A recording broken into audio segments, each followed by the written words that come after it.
What is your name, तुम्हारा नाम क्या है। Who is your class teacher, आपका क्लास टीचर कौन है या फिर आपकी क्लास टीचर कौन है। When is the cricket match, cricket match कब है। Where is the TV remote, TV remote कहाँ है। विच हेलमेट इज़ बेटर, कौन सा हेलमेट बेहतर है। हुज मोबाइल इज़ दिस, यह किसका मोबाइल है। फ्रेंड्स, यहाँ पर व्हाट, हु, व्हेन, वेयर, विच और हुज के द्वारा क्वेश्चन पूछा गया है। इनको WH वर्ड्स भी कहते हैं। इसका कारण यह है कि ज़्यादातर केसेस में इनकी शुरुआत WH से होती है। जैसे कि वाट की स्पेलिंग आप देखेंगे तो वाट के शुरुआत में WH है। उसी प्रकार who, when, where, which, whose, इन सभी की स्पेलिंग में शुरुआत में आपको WH मिलेगा। हाँ, कुछ एक वर्ड्स है जैसे कि how, how many, how far, इनकी शुरुआत में WH नहीं होता है। इसलिए मैंने कहा कि ज़्यादातर केसेस में इनकी शुरुआत WH से होती है। फ्रेंड्स, इनको WH वर्ड्स के साथ साथ WH फैमिली भी कहा जाता है। सो फ्रेंड्स, चाहे हम घर पर हो, चाहे स्कूल में या फिर कॉलेज में या फिर ऑफिस में या फ्रेंड्स के बीच, हम WH वर्ड्स का इस्तेमाल करते ही करते हैं। जैसे कि हम पूछते हैं ना, क्या हाल चाल है, इंग्लिश में हम कैसे कहेंगे, हाउ आर यू।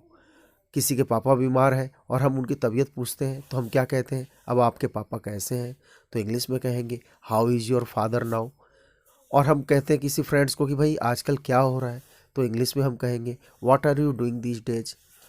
अगर किसी का नाम भोलू है और वो हमें नहीं मिल रहा है तो हम पूछेंगे वेयर इज़ भोलू, भोलू कहाँ है। अगर कोई बाथरूम के अंदर है तो हम इंग्लिश में पूछेंगे who is in the bathroom, bathroom में कौन है। तो फ्रेंड्स, हम हु के द्वारा, व्हेन के द्वारा, वेयर के द्वारा, हाउ के द्वारा क्वेश्चन को पूछते हैं। सो फ्रेंड्स, WH वर्ड्स हमारी लाइफ में काफ़ी इंपॉर्टेंट रोल प्ले करते हैं।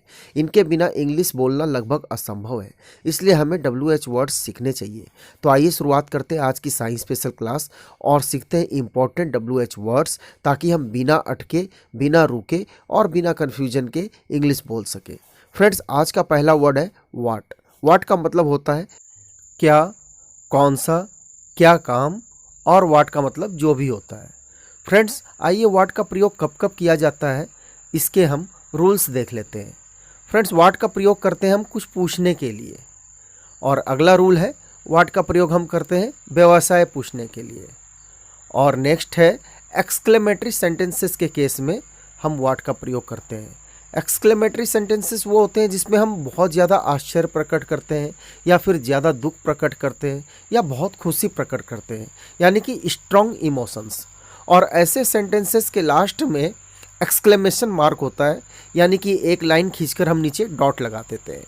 जिस तरह क्वेश्चन मार्क होता है उसी तरह एक्सक्लेमेशन मार्क भी होता है, जिससे आपको पता चल जाए कि यह वाक्य जो है इसमें खुशी प्रकट की गई है या दुख प्रकट किया गया है या फिर आश्चर्य प्रकट किया गया है।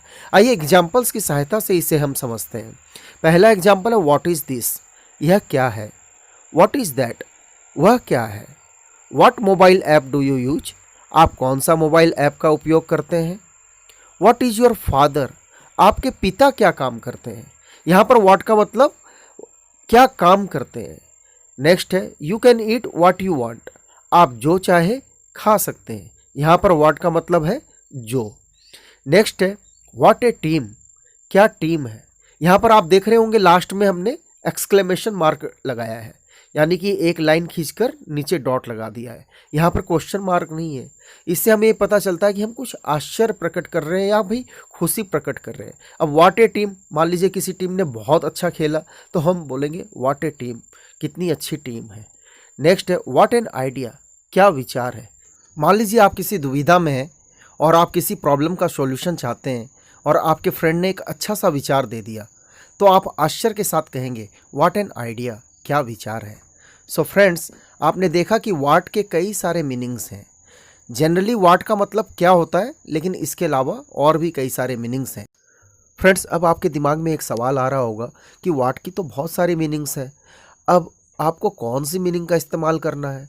तो मेरा आंसर है कि जैसे जैसे आप इंग्लिश सीखते जाएंगे, जैसे जैसे आपको अनुभव बढ़ता जाएगा, आप ऑटोमेटिक पकड़ लेंगे कि सामने वाला क्या कहना चाह रहा है।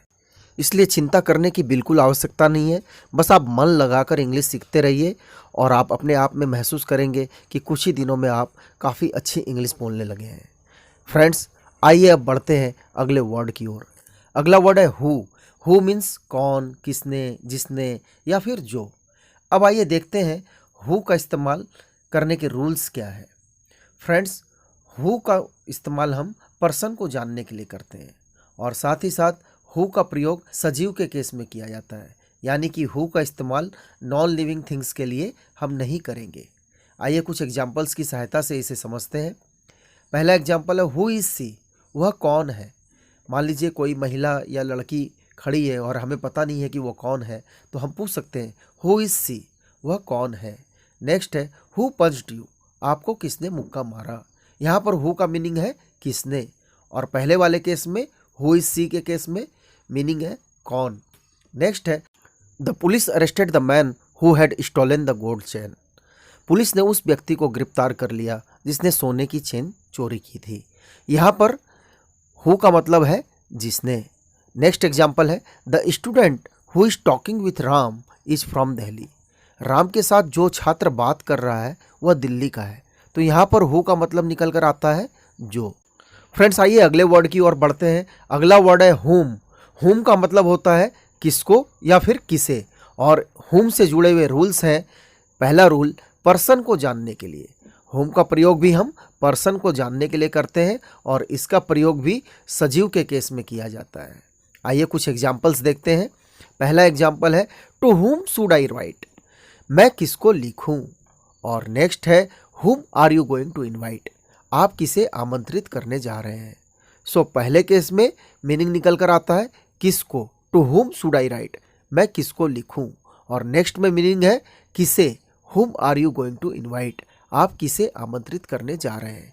तो हु और हुम दोनों का प्रयोग हम सजीव के केस में करते हैं और पर्सन को जानने के लिए करते हैं, यानी कि हु और हुम का प्रयोग निर्जीव के केस में नहीं किया जाता है। नेक्स्ट वर्ड है हुज। हुज का मतलब है किसका या फिर जिसका, और इससे जुड़े हुए रूल्स हैं। पजेशन के केस में हम हुज का प्रयोग करते हैं। पजेशन मीन्स मालिकाना हक, ऑनरशिप मतलब किसी वस्तु पर किसका अधिकार है। इस चीज़ को जानने के लिए हम हुज का इस्तेमाल करके क्वेश्चन पूछते हैं और इसका प्रयोग हम सजीव और निर्जीव दोनों केस में करते हैं। आइए एग्जाम्पल्स देखते हैं। हुज मोबाइल इज़ दिस, यह किसका मोबाइल है, मीन्स इस मोबाइल का मालिक कौन है, किसकी ऑनरशिप है, किसका अधिकार है। नेक्स्ट है it is the house whose door is painted red, यह वह घर है जिसका दरवाज़ा लाल रंग से रंगा गया है। तो यहाँ पर हुज का मीनिंग निकल कर आता है जिसका। नेक्स्ट वर्ड है विच। विच का मतलब होता है कौन सा या फिर जिसे। आइए इसके रूल्स देखते हैं। इसका प्रयोग हम करते हैं सिलेक्शन के केस में, चॉइस के केस में, और इसका इस्तेमाल सजीव और निर्जीव दोनों के लिए करते हैं। जैसे कि विच डॉग इज़ योर्स, कौन सा कुत्ता तुम्हारा है। हम यहाँ सिलेक्शन की बात कर रहे हैं। मान लीजिए 4-5 कुत्ते खड़े हैं और आपका फ्रेंड आपसे पूछ रहा है कि विच डॉग इज़ योर्स, कौन सा कुत्ता तुम्हारा है। अगला एग्जाम्पल है विच मोबाइल इज़ बेटर, कौन सा मोबाइल बेहतर है। नेक्स्ट है this is the camera which I bought yesterday, यह वो कैमरा है जिसे मैंने कल ख़रीदा था। तो यहाँ पर विच की मीनिंग है जिसे। फ्रेंड्स, अगला वर्ड है वेयर। वेयर का मतलब होता है कहाँ या फिर जहाँ, और इसका इस्तेमाल करने का रूल है प्लेस के बारे में हम बात करते हैं या फिर प्लेस का पता करने के लिए हम वेयर का प्रयोग करते हैं। वेयर के द्वारा किसी जगह का पता किया जाता है या फिर किसी जगह की हम बात करते हैं। जैसे कि where is the cricket stadium, cricket stadium कहाँ है। नेक्स्ट एग्जाम्पल है this is the house where I live, यह वह घर है जहाँ मैं रहता हूँ। तो वेयर के द्वारा हम प्लेस की बात करते हैं। नेक्स्ट है व्हेन। व्हेन का मतलब होता है कब या फिर जब, और इसका रूल है टाइम का पता करने के लिए या फिर टाइम की बात करने के लिए हम व्हेन का प्रयोग करते हैं। जैसे कि when will you go to Shirdi, आप शिरडी कब जाएंगे। हम टाइम का पता कर रहे हैं, कल जाएंगे, परसों जाएंगे, अगले महीने जाएंगे, कब जाएंगे। When will you go to Shirdi. Next है I went to Shirdi when I was 10, जब मैं 10 साल का था तब मैं शिरडी गया था। तो यहाँ पर हम टाइम की बात कर रहे हैं। नेक्स्ट वर्ड है वाई। वाई का मतलब होता है क्यों, और इसका रूल है रीजन जानने के लिए हम वाई का प्रयोग करते हैं। जैसे कि वाई आर यू हियर, तुम यहाँ क्यों हो। मान लीजिए कोई व्यक्ति आपके सामने खड़ा है और आप उसे पसंद नहीं कर रहे, तो आप कह सकते हैं वाई आर यू हियर, तुम यहाँ क्यों हो। नेक्स्ट एग्जाम्पल है वाई आर यू आस्किंग, तुम क्यों पूछ रहे हो। मान लीजिए किसी ने रिडिकुलस क्वेश्चन आपसे बिना मतलब का क्वेश्चन पूछ लिया तो आप कह सकते हो व्हाई आर यू आस्किंग, तुम क्यों पूछ रहे हो। अगला वर्ड है हाउ। हाउ मीन्स कैसे या फिर कितना, और इससे जुड़े रूल्स हैं। हालचाल जानने के लिए हाउ का प्रयोग किया जाता है। स्वास्थ्य के बारे में जब हम बात करते हैं, किसी का हेल्थ के बारे में अगर हम जानना चाहते हैं तो फिर हम हाउ का इस्तेमाल करते हैं। नेक्स्ट नियम है मेथड जानने के लिए, कोई तरीका जानना चाहते हैं तो हम हाउ के द्वारा क्वेश्चन पूछते हैं। और एक्सक्लेमेटरी सेंटेंस के केस में, जैसे कि दुख प्रकट करने के लिए या बहुत ज़्यादा खुशी प्रकट करने के लिए या फिर आश्चर्य प्रकट करने के लिए हम हाउ का इस्तेमाल करते हैं। आइए कुछ एग्जांपल्स लेते हैं। हाउ आर यू, कैसे हो, यहाँ हम हालचाल पता कर रहे हैं, हाउ आर यू। नेक्स्ट है हाउ इज़ योर हेल्थ, आपका स्वास्थ्य कैसा है, यहाँ पर हम हेल्थ के बारे में जानना चाह रहे हैं। नेक्स्ट एग्जांपल है how can I go to Shimla, मैं शिमला कैसे जा सकता हूँ। यहाँ पर हम मेथड पता कर रहे हैं कि ट्रेन से जाऊँ या फिर फ्लाइट से जा सकता हूँ या फिर बाय कार जा सकता हूँ, तो यहाँ पर हम मेथड का पता कर रहे हैं। नेक्स्ट एग्जांपल है हाउ क्यूट, मीन्स कितना प्यारा। अगर कोई छोटा सा बच्चा आपके सामने है, मासूम बच्चा है, बहुत सुंदर है, बहुत प्यारा है, तो आप कहेंगे हाउ क्यूट, कितना प्यारा। फ्रेंड्स, अगला वर्ड है how many. How many means कितना, और इसका रूल है काउंटेबल के केस में हम हाउ मेनी का प्रयोग करते हैं। काउंटेबल मीन्स जिसकी गिनती की जा सके, जैसे कि हाउ मेनी पीपल, कितने लोग, लोगों की गिनती की जा सकती है, इसलिए हम कहेंगे हाउ मेनी पीपल। नेक्स्ट है how many cars do you have, आपके पास कितनी कारें हैं, तो हम कारों को काउंट कर सकते हैं, कारों की गिनती कर सकते हैं। फ्रेंड्स, अगला वर्ड है हाउ मच। हाउ मच का मतलब भी कितना होता है, लेकिन इसका प्रयोग हम अनकाउंटेबल के केस में करते हैं, जिसकी गिनती हम नहीं कर सकते हैं। जैसे कि how much is this laptop, यह लैपटॉप कितने का है। अब आपके दिमाग में आ रहा होगा कि भाई रुपयों की तो हम गिनती कर सकते हैं, फिर हम हाउ मैनी क्यों नहीं इस्तेमाल करते हैं। फ्रेंड्स, रुपयों की तो गिनती कर सकते हैं लेकिन मनी की गिनती नहीं कर सकते, क्योंकि मनी अनकाउंटेबल होती है। जैसे कि सामने वाला पूछ रहा है कि how much is this laptop, यह लैपटॉप कितने का है, वो कहना चाह रहा है कि हाउ मच मनी। तो दुकानदार ये नहीं कहेगा कि 25,000 मनी, 30,000 मनी, ऐसे नहीं कहेगा। इसलिए अगर मनी अनकाउंटेबल है तो आप अगर बस स्टैंड पर बस का भाड़ा पूछ रहे हैं या ट्रेन पकड़नी हो और रेलवे स्टेशन पर आप रेल के काउंटर पे आप टिकट की प्राइस पूछ रहे हो तो आपको हाउ मच कहना होगा। इसी तरह आप एयरपोर्ट पर टिकट परचेज कर रहे हैं तो टिकट के बारे में आपको प्राइस पूछनी है तो आप कहेंगे हाउ मच। नेक्स्ट एग्जांपल है हाउ मच शुगर, कितनी चीनी। अब चीनी के दानों को तो काउंट नहीं किया जा सकता क्योंकि चीनी के दाने अनकाउंटेबल है। नेक्स्ट एग्जांपल है हाउ मच ऑयल, कितना तेल, क्योंकि ऑयल क्या है, अनकाउंटेबल है, ऑयल की हम गिनती नहीं कर सकते। हाँ, अगर आप बोतल की बात कर रहे हैं कि भाई एक ऑयल की बोतल देना, तो फिर दुकानदार आपसे पूछेगा हाउ मैनी बॉटल्स, कितनी बोतलें। तो फ्रेंड्स, आपको यह ध्यान रखना है कि कहाँ पर हाउ मच यूज करना है और कहाँ पर हाउ मैनी यूज करना है। फ्रेंड्स, नेक्स्ट वर्ड है हाउ फार, कितनी दूर। हाउ फार का मतलब होता है कितनी दूर, और इससे हम डिस्टेंस की बात करते हैं। जैसे कि how far is the airport, हवाई अड्डा कितनी दूर है। नेक्स्ट एग्जांपल है how far is your school, आपका स्कूल कितनी दूर है। फ्रेंड्स, आज का लास्ट वर्ड है हाउ लॉन्ग। हाउ लॉन्ग का मतलब होता है कब तक। हाउ लॉन्ग के द्वारा हम ड्यूरेशन की बात करते हैं। जैसे कि how long can you swim, तुम कब तक तैर सकते हो, 10 मिनट, आधा घंटा, 1 घंटा। तो यहाँ पर हम ड्यूरेशन की बात कर रहे हैं।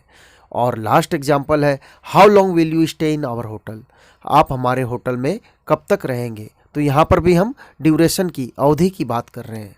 फ्रेंड्स, तो ये थे WH words, WH family words, जिनकी सहायता से आप इंग्लिश में क्वेश्चन पूछ सकते हैं। फ्रेंड्स, आशा करता हूँ कि यह वीडियो आप सभी को पसंद आया होगा। वीडियो को लाइक करके और हमारे YouTube channel science special class को सब्सक्राइब करके हमारा हौसला अफजाई कीजिएगा। अंत में इतना ही कहना चाहूँगा कि इस वीडियो को ज़्यादा से ज़्यादा शेयर करें, अपने दोस्तों के बीच शेयर करें, अपने रिश्तेदारों के बीच शेयर करें, अपने व्हाट्सएप ग्रुप में शेयर करें, ताकि यह वीडियो ज़रूरतमंद लोगों तक पहुँच सके। I will see you in the next video. Thank you very much.